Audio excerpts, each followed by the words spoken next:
Hello, everyone. It's Jamal Thomas. Welcome to the Progressive Soapbox. I don't know if this is going to work. I'm trying this. I'm walking out to get something to eat, and I'm thinking maybe the Wi-Fi signal issue has to do with just either an inconsistent power source or positioning. So I'm changing positioning. Um, I will go back and do the other video later. People are looking at me, and it looks weird. All right, so let's have a 420. We haven't had 420 in a very long time. And this is an interesting one. So I was put on by the remarkable Jeff Kunt, my secret researcher that works on the back end, sends me stories, or sends me, let's say, news sources. Yeah, sources. That's a lot of sources. And so this one particular one had to do with what Grant Cameron was saying about this whole thing of releasing information. Like, so for the past, what, 60, 70 years, people have been investigating what the government knows about UFOs.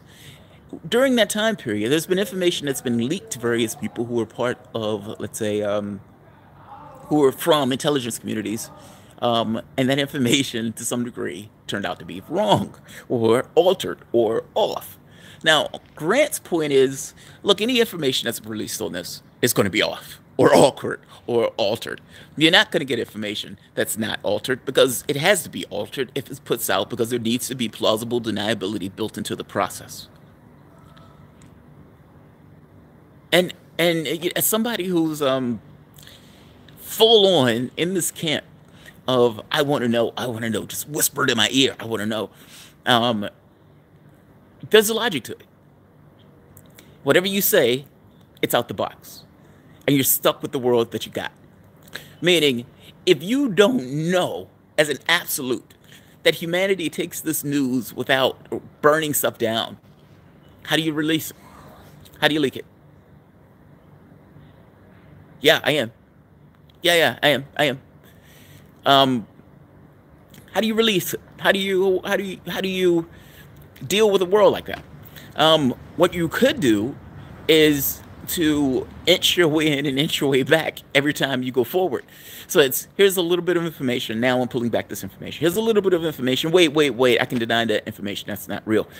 But the entire time that you're doing this, you're putting this into the public consciousness either way. Whether it's real or whether it's not, it's almost irrelevant to the process. You're still putting the information into the public consciousness. So somebody may say that's been debunked, and somebody else may say, well, look, I still believe it. I mean, there may be some reality to it. Like, there's a logic to this that I think I agree with Grant Cameron on this. I don't necessarily know if I would go so far to say all information, but Grant Cameron has been doing this far longer than I have, or more interested than I am. Um, Usually people saying all of everything, there's going to be some degree of wrong in it. What do you do? Like, if that was you, you come to work one day and somebody sits you down and says, look, you have a new job, and this is the reality that we have. And based on this particular reality, we need you to go out and release this to the public, but don't do anything insane. We need you to manage this. We need you to find a way where you can get this out without quite getting this out. Because at the end of the day, we want to have the ability to say, no, that didn't happen. How do you do it, man? Why are the lights out? I'm outside. I'm trying to see if the Wi-Fi signal is better out here. Apparently it is better out here. So, um, look, I think it's an interesting point. That's all. This idea of secrecy with a higher purpose. That would be a complete revisioning or re-envisioning of we consider from the standpoint of the UFO stuff. Not to mention, this gets into the whole Tom DeLonge thing. This gets into why they have sources and all this other stuff, why information has been changed or tweaked, why information is not quite correct, even though the information is kind of correct. There's all sorts of stuff like that where they're getting into.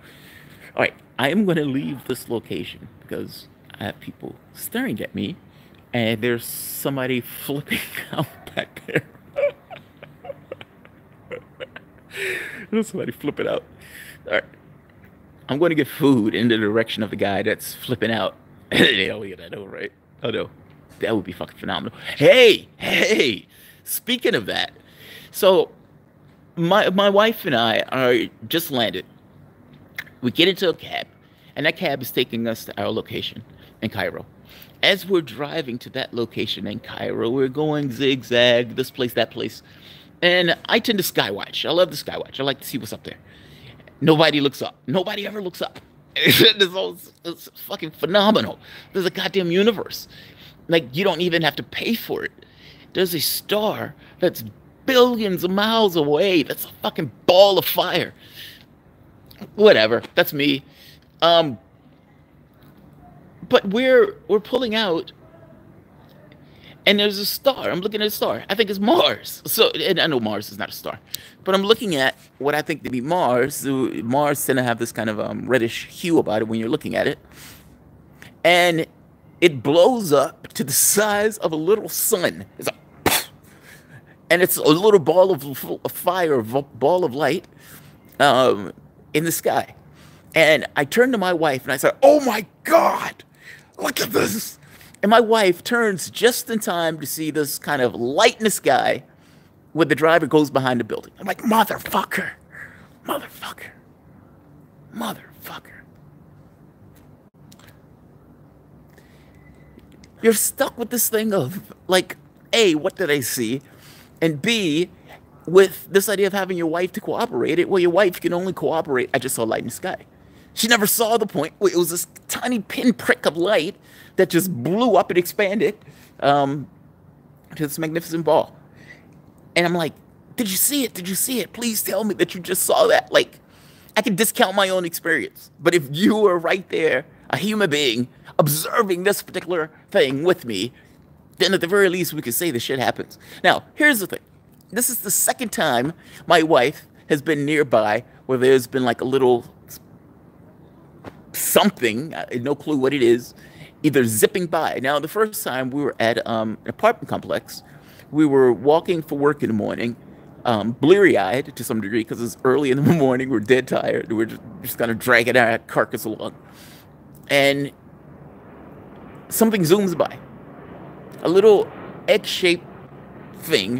It was big. It wasn't the size of an egg. It was big. Maybe the third of the size of a small car. Goes zipping by. And I see it. I look at her. I said, "Did you see that?" She's like, "Yeah, I saw something." "But what did you see? What did you see?" "I don't know. I just something zipped by." And I'm like, "But I'm not insane. Both of us observed something." "Yes, we observed something. I have no idea what it is." And she gets in the car. It doesn't plague her. Now, don't get me wrong. She stood there for a moment like, what the fuck was that? In the same way I was like, what the fuck was that? But, you know, not this thing of, oh my God, that, you know, whatever. Like, it wasn't, it's not,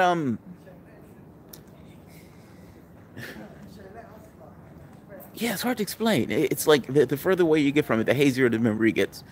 But that's the second time. Second time.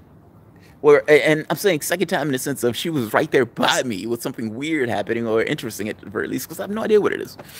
For all I know, it could have been a light that just started to turn on, and I just looked. I don't think it was. It was high up in the sky. I thought it was Mars, and there's no way I'm going to think Mars was something that just come from the airport. But that's it. I'll end this here. Is it possible that the secrecy was done so for reasons, meaning that this dance that they're playing is not purely malicious or malevolent, but was done so with a certain higher purpose in mind? That would be a complete reimagining of how I perceive this entire thing. But